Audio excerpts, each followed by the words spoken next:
来关心天气变化，今日日水气增加，各地拢有落雨，有一寡所在呢雨有较大。气象局针对宜兰、嘉南、百花、新北市发布大雨的特报。这波东北季风将影响到明仔载，刷来后礼拜，还有2波冷空气的影响，为湿冷变成大冷。后礼拜是气温会剩差不多10度，今仔日一直到礼拜北部高温差不多有17度。不过后礼拜二，这波冷空气影响有可能落到剩15度。后礼拜是会搁较寒，会进入12月啊，这个寒天啊。气象局呢看今年冬天天气变化，估计今年寒天这个温度较正常，雨量是正常偏较少，可能有8到12个冷气团会来台湾，寒流差不多1个至3个影响台湾，所以讲提醒乡亲，这较高的鱼啊爱准备好。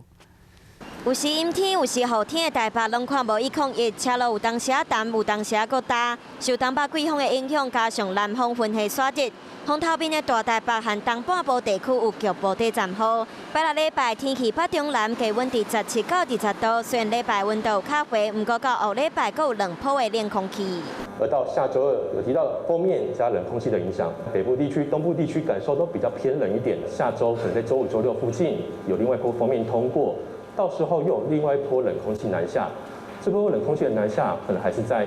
冷气团附近的强度。后礼拜二，北部、东部、中部地区低温干那剩13到14度，南部干那15度。无排除后礼拜6会有大陆冷气团顶级的冷空气，北部地区无排除干那10度。时间进入冬天，今年要是反适应，气象局估计今年的冬天要是较寒较大。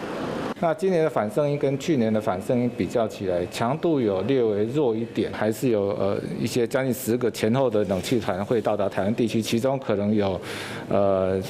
1到3个左右可能有寒流的强度哈，所以持续进入冬天，本身就会变得比较冷的情况。根据过去反适应的资料显示，东北风会带来大冷的冷空气，尤其中南部会较大，所以估计今年冬天雨水要是较少。加上冬天是大水期，提前要是爱较欠咧用水。